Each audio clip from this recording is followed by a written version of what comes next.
So now that we've done the sink and the cappuccino machine, let's take a look. Now we'll hit the dishwasher area. Once again, these handle surfaces are sort of porous. A lot of times they get dirty and grimy, and that dirt's hard to remove without getting out a good scrub brush. We're going to take and we're going to apply the steam once again, and we're going to be able to just wipe over our surface here.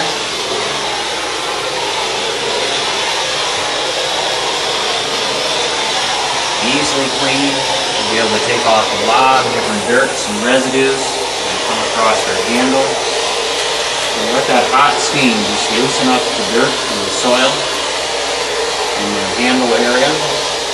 I'm on high right now on my steam temperature. I'm going to go ahead and turn it down to a medium so that I lighten that up. Once again, on the video camera, you probably can't see the finger grime that has come out of the handle of the dishwasher here.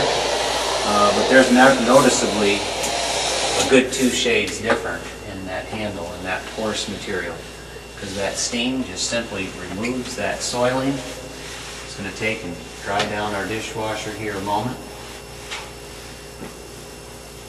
Take the little light puddle off the floor as well.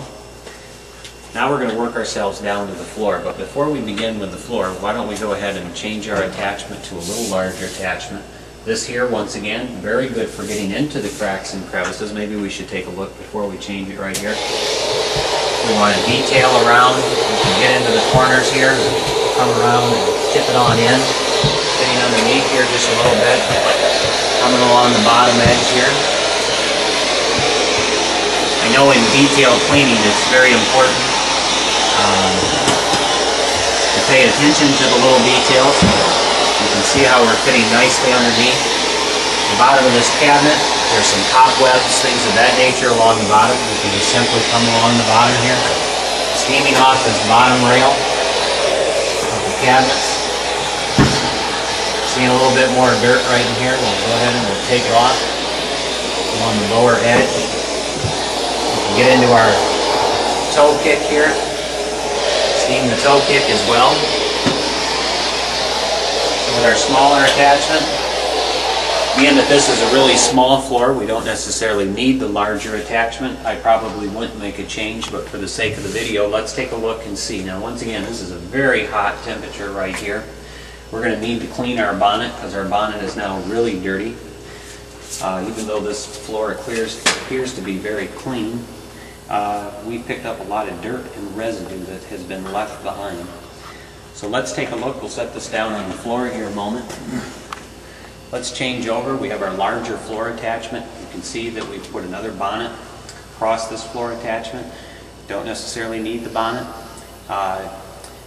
Many times I'll use the bonnet just because it holds the heat with the inside. If we need some scrubbing action, then we would remove the bonnet and use just the bristle of the brush. So let's go ahead and snap this onto our tool here a moment. And let's take a look at how it's going to work down on the floor. Once again, we don't need to be at a high level of steam. We just need to put a nice gentle layer of steam down on this floor. You can see how nice and dry our floor is. We're not saturating the floor. Let's go ahead and circle around to the back here.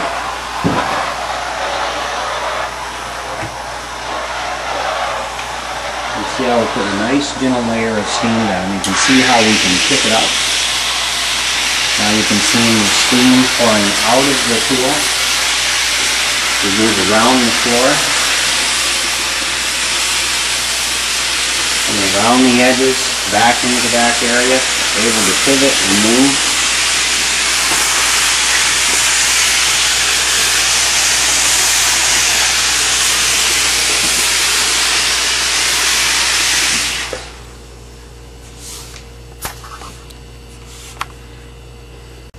So now let's take a look at our brush. This floor appeared to be very clean before we started, but you can see that the dirt and the residue that we're picking up out of the pores of this little more porous material here, the stick down tile, it makes a beautiful floor, but because of the porousness of the floor, it's also a very difficult floor to clean and pull the residue out of those pores. You can see here that we're picking up a lot of that residue because of the hot temperature of the steam.